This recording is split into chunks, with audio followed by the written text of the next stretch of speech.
Ve bu yıl Temmuz'un 3'ünde tekrar bu yeterlilik belgesi olanlar arasında bu ihale yapıldı.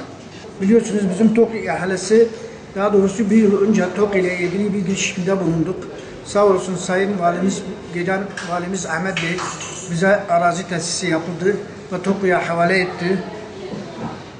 Ve işlem başladı. O günden bugüne kadar TOK ile ilgili bir yıldır, bir aya yakındır 1444 kişi arkadaşımız parasını TOK'ya yatırmış. Ve bir an evvel bu TOK'un ihalesini yapılmasını beklerken tahmini o zamanki fiyatlar 2+1'lerle ilgili 62.000, 3+1'lerle ilgili 86.000 fiyat olarak belirlenmişti.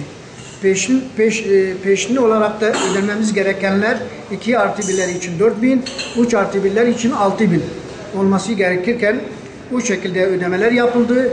Ucuz ev sahibi olma hayali beklerken biz maalesef ihalesi yapıldı ve bu ihale yapıldıktan sonra bir baktık ki fiyatlarda yani kabullenecek bir durum değildir. Yani öyle bir artış söz konusu olmuş ki bu artışın nereden kaynaklandığını, neye dayanıldığını bilmiyorum ben şahsen açık bir şekilde.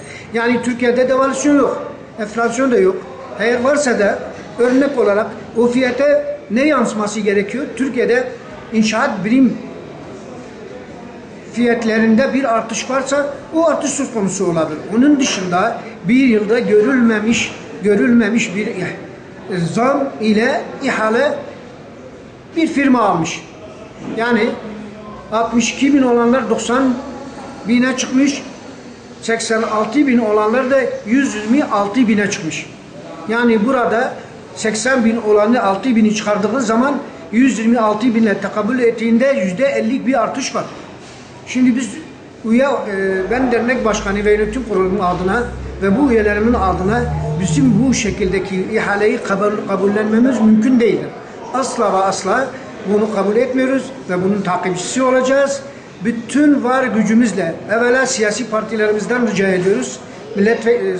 Sayın Bakanımızdan, milletvekilimizden, siz değerli basın mensupları ve Batman halkına ricamız bu emeklilere sahip çıkma ve bu emeklilerin aldığı düşük ücrete kimse göz dikmesin.